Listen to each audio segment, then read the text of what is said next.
এই আসিয়া দৃশ্য আমরা ভুলে যাব।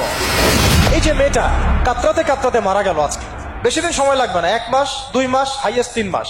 এর আগেও বহু ইস্যু আমরা এসেছে ভুলে গেছি, একটার পর একটা এসেছে, একটার পর একটা ভুলে গেছি আমরা। আপনারা দেখে নিয়েন 3 মাসের মধ্যে এই মেয়েটাকে সবাই ভুলে যাবে এবং যাবো ভবিষ্যতে। লিখে নেন আপনারা, এই বাচ্চার কথা কেউ মনে রাখবে না, এই বাচ্চাটার কথা কেউ মনে রাখবে না। 3 মাস পরে, 6 মাস পরে, 1 বছর পরে আরো নতুন ইস্যু আসবে, আরো নতুন পাপ হবে, আরো বড় বড় ঘটনা ঘটবে। এরপরে মানুষ এই বাচ্চাটাকে ভুলে যাবে। এই বাচ্চাটা কি তার মৃত্যু যন্ত্রণা ভুলতে পারবে? তার সম্মানহানি ভুলতে পারবে? তার পিতামাতাকে ভুলতে পারবে?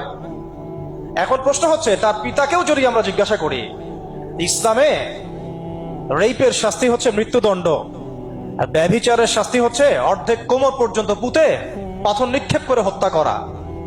এবং বিবাহিত ব্যক্তি হলে এই শাস্তি, অবিবাহিত হলে 100 বেত্রাঘাত, 1 বছরের নির্বাসন এবং সমাজ থেকে বয়কট করা। আর ধর্ষণ হলে সরাসরি মৃত্যুদণ্ড। 3 মাস সময় লাগার কথা না, 3 দিনের মধ্যেই করা সম্ভব। এটা শরিয়া আইন, এটা আল্লাহ রাব্বুল আলামিনের শরিয়া বিধান। এখন তারাও কি এটাতে রাজি হবে? যারা শোক প্রকাশ করছেন তারা কি এই বিধানটা কার্যকর করতে রাজি হবেন? ধর্ষককে সবার সামনে প্রকাশ্যে মৃত্যুদণ্ড দেওয়া হোক, শরিয়া আইন কার্যকর করা হোক? রাজি হবেন না। কারণ আপনারা বলবেন এটা করতে গেলে বাংলাদেশ থেকে মৌলবাদী রাষ্ট্র হয়ে যাবে। তো সমস্যার গোড়ায় আপনারা যেতে চান না, ডালপালা নিয়ে নাড়াচাড়া করেন। জেনা ফ্রি মিক্সিংটাকে উন্মুক্ত করে দেয়া হলো, ছেলে মেয়ের অবাধ বিচরণটাকে উন্মুক্ত করে দেয়া হচ্ছে। একটা চরম ক্ষুধার্ত মানুষদের সামনে যদি আপনি খাবারকে উন্মুক্ত করে রাখেন, এরপরে যদি কেউ জোর করে খাবার খেয়েও ফেলে, শুধু কি আপনি খাদকের দোষ দিবেন? পুরো সিস্টেমটাই দায়ী, পুরো সিস্টেমটাই দায়ী এখানে।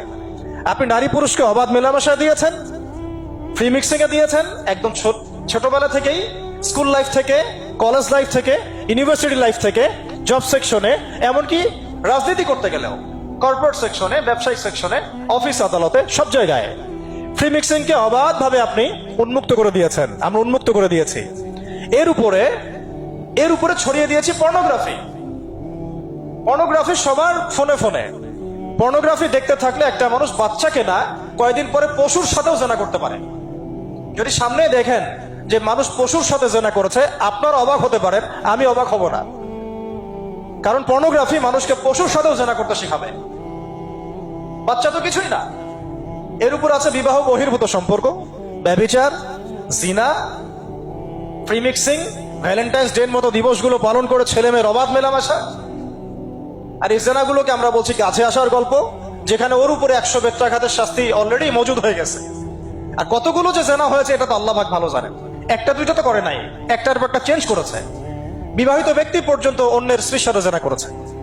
আর এটা তো ধর্ম তো অনেক বড় বিষয়, ধর্ম তো অনেক বড় বিষয়। এটা তো একটা মানবতা বিরোধী অপরাধ, এটা তো একটা মানবতা বিরোধী অপরাধ। এখন সমস্যা কি এক কেন্দ্রিক? এটা বহুমুখী সমস্যা। ফ্রি মিক্সিং রেখেছেন, পর্ন চালু করে দিয়েছেন, এবং সবচেয়ে বড় কথা, এর শরঈ বিচারটুকু নিশ্চিত হচ্ছে না। তাহলে সমাজের মধ্যে এগুলো কমবে না বাড়বে? সিম্পল, সমাজের মধ্যে এগুলো বাড়বে। 6টা কাজ করেন, ইনশাআল্লাহ তাআলা কমে যাবে। প্রথমত, শরঈ পর্দা নিশ্চিত করেন। দ্বিতীয়ত, ফ্রি মিক্সিং বন্ধ করে দেন। তৃতীয়ত, আপনারা জেনার শাস্তি চালু করেন। চতুর্থত, সমকামিতা বন্ধ করেন, সমকামিতা বন্ধ করেন, এলজিবিটি বন্ধ করেন। পঞ্চমত, ব্যভিচারের যে রজম শাস্তি চালু করেন, শরঈ বিধান চালু করেন, পর্ন সাইটগুলোকে বন্ধ করে দেন, এবং সমাজে তাকওয়া, নৈতিকতা শিক্ষাটাকে বাড়িয়ে দেন। দেখেন সমাজে জেনা কমে না বাড়ে। কিন্তু কেউ এই সমস্যার গোড়ায় যাবে না। একটা ইস্যু আসবে, একটা ইস্যু যাবে। আজকে আপনার বোন তো কালকে আমার বোন, কালকে অমুকের বোন, কালকে তার মেয়ে, নিজের ঘর পর্যন্ত চলে আসছে। আর কয়টা রিপোর্টই বা আমাদের সমাজের সামনে আসে? যে কয়েকটা রিপোর্ট সামনে এসেছে, এগুলো 50%ও না। বহু মেয়ে এগুলো বলতেও পারে না, লজ্জায়। আর আমি তো ওইসব মেয়েদের ব্যাপারে কথা বলা ছেড়ে দিয়েছি, যারা স্বেচ্ছায় নিজের ইজ্জতকে বিলি দেয়। তাদেরকে আমি আমার বোন পরিচয় দিতে লজ্জাবোধ করি। সমাজ থেকে গায়রত, ব্যক্তিত্ব, পর্দা, শালীনতা, হিজাব এগুলো উঠিয়ে দেওয়া হয়েছে। আপনারা কি দ্বীনি অঙ্গনের তসলিমা নাসরিন হতে চান নাকি? তারা কি দ্বীনি অঙ্গনে তসলিমা নাসরিন হতে চান? কেন আপনি একটা ছেলের সাথে হারাম সম্পর্কে জড়াবেন? কেন প্রেম করতে যাবেন?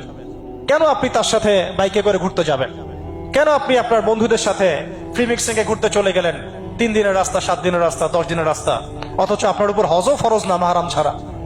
না আপনি পর্দা মানছেন, না মাহারাম মানছেন, আর সমাজে না আছে ইসলামী শরিয়া আইন অনুযায়ী বিচার, আর না আছে পর্ন বন্ধের উদ্যোগ, আর না আছে ফ্রি মিক্সিং বন্ধের উদ্যোগ। তো আপনার ইজ্জত চলে গেলে কে ফিরাই দিবে আপনাকে? আমি তো আপনার ভালোর জন্যই কথা বলছি। সমস্যা হচ্ছে আমরা সমস্যার গোড়ায় যেতে চাচ্ছি না। আজকে এই কথাটা আমি এখানে বলতে চাই নাই, শুধু কথা প্রসঙ্গে চলে আসছে যে এই যে মেয়েটা কাতরাতে কাতরাতে মারা গেল আজকে, আপনারা দেখে নিয়েন 3 মাসের মধ্যে এই মেয়েটাকে সবাই ভুলে যান। সমস্যার গোড়ায় আসেন।